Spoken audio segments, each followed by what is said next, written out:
ජීවිතේ සමහර වෙලාවට අපිට හිතන්න නැති විදිහ අභියෝග එනවනේ. ඒ වගේ අභියෝග වලින් නැගිටින්න පුළුවන් හිත හයිය අයට කියලා අපි කියනවනේ.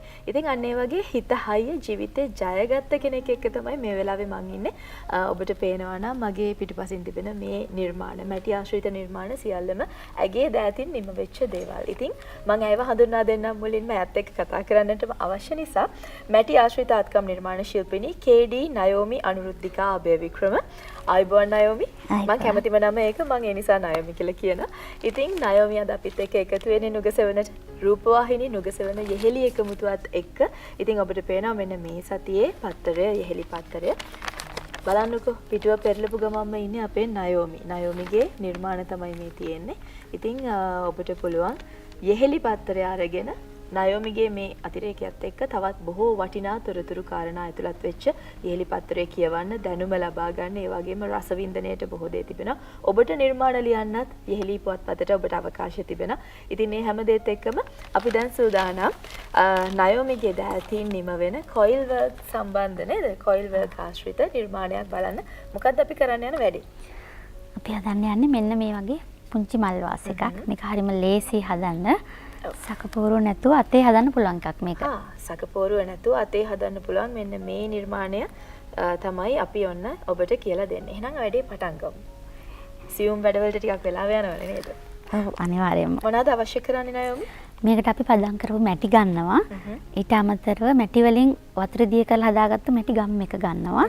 මැටි ගම් එක හදන්නේ කොහොමද? මැටි ටිකක් වතුර දිය කරලා ඔක්කොට ඒත් පදම් කළ මැටිමයි. පදම් කළ මැටිමයි. අපි පොඩි එකක් හදන නිසා මම පොඩියට ගන්නෙ. මේ උපකරණය මොකද්ද? මේක අපි රෝලින් පින් එක වෙනුවට පාවිච්චි කරන්නේ. මේක අපිට පහසුයි මේ ඉක්මනට මැටි ටික තලා ගන්න ලේසි නිසා තමයි මේක පාවිච්චි කරන්නේ. ඇඟිලි පාරවල් නැතුව නීට් එකට ගන්න පුළුවන් එතකොට.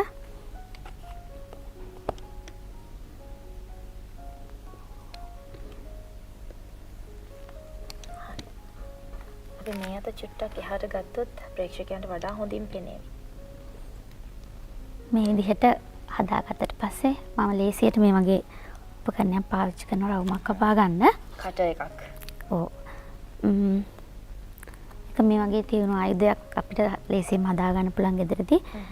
ඒකෙන් අපි රවුම කපා ගන්නවා පහසුවෙන්.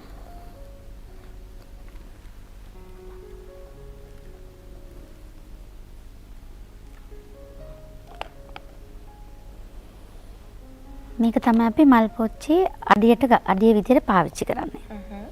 මේක මත තමයි අපි මේ කොයිල් නිර්මාණය කරන්න යන්නේ.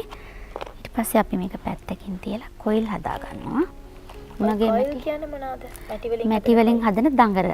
දැන් අපි මේ විදිහට හදාගෙන ඒක මෙහෙම මත් පිට තියලා මෙහෙම අතින් පිරිමැදලා කොයිල් එකක් හදා ගන්නවා.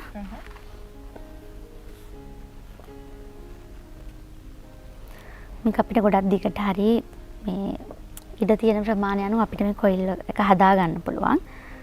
දැන් මේ කොයිල් එකේ මහත ඝනකම තීරණය වෙන්නේ අපි හදන නිර්මාණය අනුව ඝනකම වැඩි කරගන්න පුළුවන් අඩු කරගන්න පුළුවන්.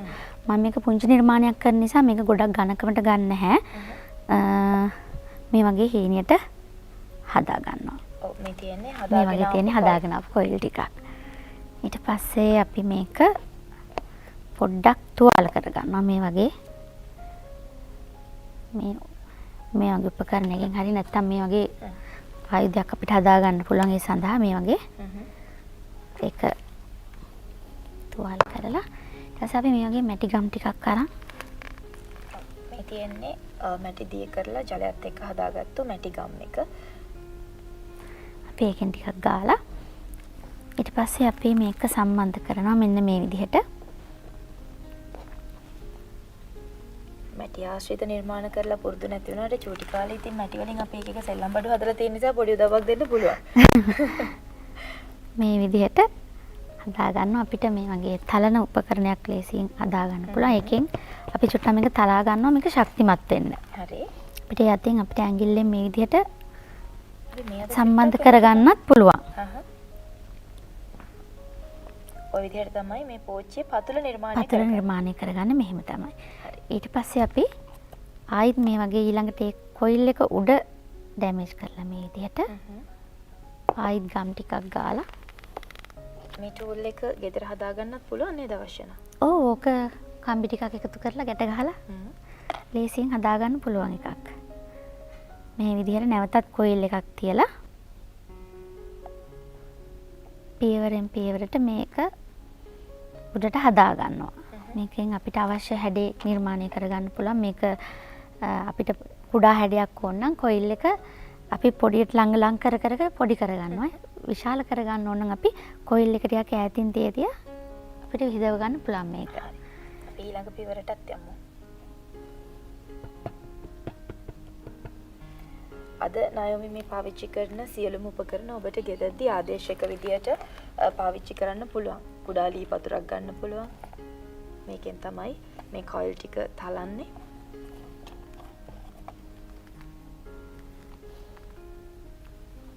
මේ තලෙන් උනත් මේ විදිහට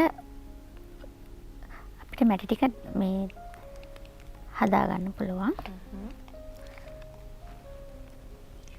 මේ දැන් දකින්නේ නායෝමිගේ දෑතින් නිම වෙච්ච ලස්සන අපූර්ව නිර්මාණ ඔබ බලන්න මැටි පිටකට කොයිතරම් දේවල් කරන්න පුළුවන්ද කොයිතරම් සුන්දර නිර්මාණ කරලා තියෙනවද කියලා නායෝමි.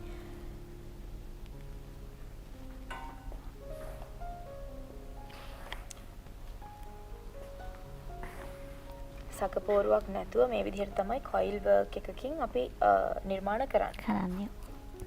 මේ වගේ තව කරන්න පුළුවන් නිර්මාණ මොනවාද? කොයිල් බඳුන් හදන්න පුළුවන් කෝප්ප. දැන් මේ වගේ කෝප්පයක් වුණත් මේ වගේ බඳුනක් මේක අතින් කරපු එකක්. හරි. ඔබ දැන් ඔය දකින්නේ නායෝමි දෑතින් කළ ඒ විස්මිත නිර්මාණ. බලන්න කොයිතරම් ලස්සනද කියලා. පොඩි ඉත්තෑවෙක් ඉන්නවතන ඒ ඉත්තෑව හදලා තියෙන්නේ මේ වගේ අතින් තමයි. පින්ච් පොට් ක්‍රමය කියලා තියෙනවා ඒකෙන් තමයි හදලා තියෙන්නේ. ඉත්තෑවව කලින් ඔබට පෙන්නුවා. බලන්නකෝ.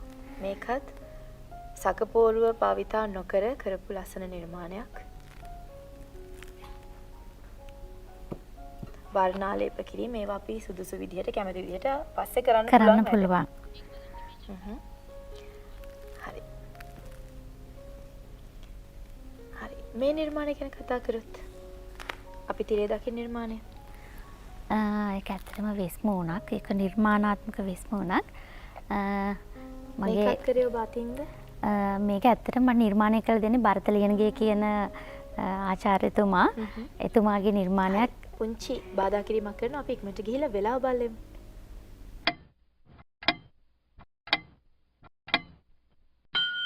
ඔබේ අවශ්‍යතාවයට උපරිමය කමර්ෂල් ක්‍රෙඩිට් රන් ණය. හරි අපි කතා කරේ මේ තිරේ දිස්සන වෙස්මුණු ගැන මතක් කරමු. ඒක නිර්මාණය කරලා දුන්නේ මට භරත ලියනගේ ගුරුතුමා. එතුමා තමයි ඒක හදලා දුන්නේ. ඒකෙන් මම අච්චුවක් හදාගෙන ඒ අච්චුව මාර්කින් අර ප්‍රෙස් කරලා ගන්නවා කියලා ගන්නවා. ඒ අච්චුවක් හදාගත්තාම ඕකෙන් ගොඩක් හදන්න අපිට ලේසි. ඒ ක්‍රමයට හදපු එකක් තමයි වෙස්මුණ. දැන් මේක ව්‍යාපාරයක් විදිහට කරන නිසා කාලය වැදගත් නිසා තමයි අච්චු පාවිච්චි කරලා කරන්නේ. එහෙම නැත්නම් නිදහස අතින් කරන්නත් පුළුවන්කම තියෙනවා. පුළුවන්කම තියෙනවා. බොහොම වෙලාවක් යනවා ඒකට. ඉතින් ඒක නිසා අර වගේ අච්චු පාවිච්චි කරන එකෙන් අපිට ලොකු කාලයක් ඉතුරු කරගන්නත් වැඩි නිෂ්පාදනයක් කරන්නත් වෙලාව තියෙනවා. ඉතින් අද මේ කියලා දෙන කොයිල් වර්ක් එකත් එක්කම බලන්න ලස්සන ආභරණ හදන්නත් පුළුවන්කම තියෙනවා. පදම් කළ මැටි ටිකකින් බොහොම ලස්සන කාන්තාවන්ගේ සුන්දරත්වය වැඩි දියුණු කරන ආභරණ හදන්නත් පුළුවන්කම තියෙනවා. මේ ඔබ දකින්නේ එවැනි නායෝමි හදපු ආභරණ ටිකක්. ඉතින් මේවා කැමති විදිහට වර්ණ ගන්නවලා ඔබටත් නිවසේදී කරන්න පුළුවන් කියන එක පෙන්වන්න තමයි අද නායෝමි අපිත් එක්ක එකතු වෙන්නේ. සහ ඇයගේ ඒ දැනුම බෙදා හදාගත්තු ලිපිය අපේ යෙහෙලි පත්‍රයේ මුල්ම පිටුවේ තියෙනවා. ඉතින් ඔබට පුළුවන්කම තියෙනවා ඒකත් කියවලාම මේ ගැන අවබෝධයක් අරගෙන මේ වැඩේට බහින්න. ඉතින් මම හිතන්නේ ලස්සන නිර්මාණ දැන් මෙතන තියෙනවා මාල. ඇත්තටම ඔබට කොහොමද මේ අදහස එන්නේ? ඇත්තටම මම මාල හදන්න තමයි ඉස්සලාම පටන් ගත්තේ. මම මහර විදාතා මධ්‍යස්ථානයට වෙන වැඩකට ගිය ගමන් එතන තිබ්බ පාඨමාලාවක අවසාන කොටසට මට සම්බන්ධ වෙන්න හම්බ වෙනවා. එතනදී මේ තමයි ওই මාල හදනවා මම දකින්නේ. ඊට පස්සේ තමයි මම මාල හදන්න ඉගෙන ගත්තේ. මුලින්ම හදන්න පටන් ගන්නේ මාල. මාල. ඊට පස්සේ මාල කරාඹු හදලා පස්සේ මම යනවා ඒවා පුච්චන්න යනකොට බියගම රත්මැටි මධ්‍යස්ථානයේ සකපෝරු ඇසුරෙන් මේ මැටි නිර්මාණ කරනවා දැකලා මට ආස හිතෙනවා ඒක ඉගෙන ගන්න. ඊට පස්සේ මම රත්මැටි මධ්‍යස්ථානයේ මාස 6ක කෝස් එකක් කරනවා. කොරෝනාත් එක්ක ඇත්තට මේක අවුරුදු 2ක් විතර වගේ ඉගෙන ගන්නවා මම. ඒ අතරතුර කටුබැද්ද ඩිසයින් සෙන්ටර් එකෙන් ඉගෙන ගන්නවා. ඊට පස්සේ වරාගොඩ සෙරමික් මධ්‍යස්ථානයත් කොළඹ සෞන්දර්ය විශ්වවිද්‍යාලයත් එකතු වෙලා කරපු රත්මැටි නිර්මාණවේදී පාඨමාලාවත් මම 2022 23 වර්ෂ කරනවා. ඒ ඔක්කොම කරලා ඉගෙනගෙන කෙනා මැටි ගැන මොකුත් දැනන් හිටියේ නැහැ. ඒ හැම දෙයක්ම අලුතෙන්ම ඉගෙනගෙන තමයි මම මේ නිර්මාණ කරන්න පටන් ගත්තේ. ඒ විදිහට කරපු නිර්මාණ තමයි අද නායෝමේ පැලඳගෙන ඇවිල්ලා තියෙන්නේ කරාබු දෙකේ වගේම මේ දකුණු අතේ තියෙනත් පළඳනාව. ඉතින් බොහොම ලස්සනයි අපූරුයි.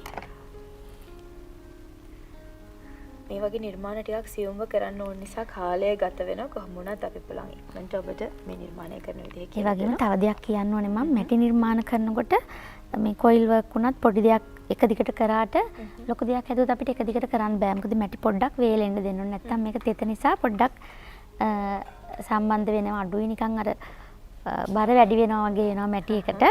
ඒක නිසා අපි මේක එක දිගටම කරගෙන යන්නේ නැහැ. මේක පුංචි වෙනස් වෙන්න පුළුවන් නේද? ඔව්. ඒ කියන්නේ අපි මේක සම්බන්ධ කරන්න මේ තලන්න ඕනේ මෙහෙම. එතකොට මේක පාතට යනවා වැඩි. ඉතින් පොඩ්ඩක් වේලෙනකන් තියලා තමයි ඊළඟ කොටස කරන්න ඕනේ. නමුත් මම ඔයාලට පෙන්වන්න ඕනේ ඉඳ දැන් මේ වෙලාවේ මේක කරනවා. හරි. නායෝමි මේ මැටි ටික අරන් තලනවා කියන එක ටිකක් හයියෙන් ගහන්නේ නෑ. හිමින් තමයි තලන්නේ. නැත්තම් මේ නිර්මාණයට හානි වෙන නිසා. ඔව්. ඔය අතරේ මම මෙයා මෙන්න මේ උපකරණය පෙන්වන්න. මේක තමයි මැටි ටික ලස්සන්ට තියාගන්න නේද? තලා ගන්න පාවිච්චි කරන උපකරණය. මේ උපකරණය මොකද්ද? ඒකත් මේ දැන් අපි ඕක පාවිච්චි කරන්නේ මැටි දෙයක් නිර්මාණ අවසානයේදී මේක නිමා කරගන්න, ෆිනිෂ් කරගන්න අපි මේ ආකාරයෙන් මේක පිරිමදිනකොට මේක මෙහෙම පහළ සිට ඉහළට ඔව් පිරිමදිනකොට මේක අර තියෙන කඩතොළු එහෙම වැකිලා හොඳ නිමාවක් එනවා. මේක අපිට ප්ලාස්ටික් මේ බෝතලයකින් කපාගත්තු කොටසකින් උනත් කරන්න පුළුවන්. ස්පොන්ජ් කෑල්ලකින් කරන්නත් පුළුවන්. නමුත් මේ වගේ උපකරණයකින් කරනකොට ඒක ගොඩක් පහසුයි. කඩතොළු වීම එහෙම වෙන්නේ නැහැ. ඔබට පේනවා ඇති මේක මේ තාමත්ම ලේසි වැඩක්. අවුරුදු 2ක් තිස්සේ ඉගෙනගෙන ඊට පස්සේ වරින් වර විවිධ ස්ථානවලින් ඉගෙනගෙන අද වෙනකොට ඔබේ ව්‍යාපාරයේ තියෙන තැන ගැන ඔබ මොකද හිතන්නේ? සහ බලන් ඉන්න කෙනෙක්ට අදහසක් දෙන්නකෝ මේ වගේ දෙයක් පටන් ගන්න. ඇත්තටම මට ගොඩක් සතුටුයි. අනිත් එක තමයි මම කියන්න ඕනේ මේ මැටි කියන දෙයට එච්චර ලොකු පිළිගැනීමක් නැහැ අපේ ලංකාව වගේ රටක. ඒ වුණාට අපේ අතීතේ ඉඳන් ගොඩක් කල් ඉඳන් තියෙන කර්මාන්තයක් මැටි කර්මාන්තය කියන්නේ මේක කරන්න ගොඩක් ලේසි. මැටි කියන්නේ අපේ ලංකාවේ ගොඩක් හොයාගන්නත් පුළුවන්, ලේසියෙන් හොයාගන්නත් පුළුවන් දෙයක්. අනිත් එක ගෙදරක ඉඳන් කෙනෙකුට තවත් දෙයක් කරන ගමන්, ගෙදර වැඩ කරන ගමන් විවේක වෙලාවට කරන්නත් පුළුවන් මේක. හරි. දැන් අපි අද හදන්නේ මෙන්න මේ පෝච්චියනේ. එතකොට මේකේ මෙන්න මේ උඩ තියෙන හැඩය ගන්න. උඩ තියෙන හැඩයටත් ওই විදිහටම කොයිල් එකෙන් හදලා තමයි අරන් තියෙන්නේ. මම මේක අතින් මේ විදිහට මේ අතින් තමයි මේ හැඩේ මෙහෙම මතු කරලා ගන්නෙ. ඒ කියන්නේ ඇඟිලි වලින් එළියට තමයි තෙරපන්නේ. තෙරපන්නේ ඔව්. අපිට ඔය හැඩේ ඇතුළට හරි පිටතට හරි අතින් අපිට අවශ්‍ය විදිහට මෙහෙම හදා ගන්න පුළුවන් මේ විදිහට. මැටි පිටක්නේ ඕන පැත්තකට නවලා හරවලා අපිට ඕන නිර්මාණය කරන්න පුළුවන් නේද? අනිවාර්යයෙන්ම. අපි ගන්න කොයිල් ප්‍රමාණය අනුව උස තීරණය කරන්න පුළුවන්. ඔව්.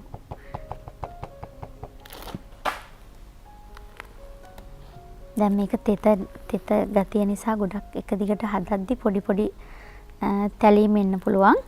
ඒ වුණාට අපිට මේ විදිහට ඒක හදා ගන්නත් පුළුවන්.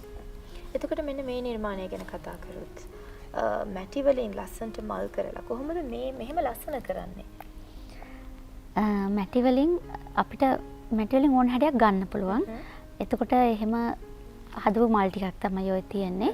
අර වටේට තියෙන මේ කොටස් ටික රේණු ටික අරන් තියෙන්නේ. පෙරන අර උපකරණ තියෙන පෙනේරේ කියන්නේ. ඒකට මැටි තියලා තද කරලා ඒකෙන් එළියට එන ටිකෙන් තමයි ඔය රේණු ටික අරන් තියෙන්නේ. හරිම පහසුයි.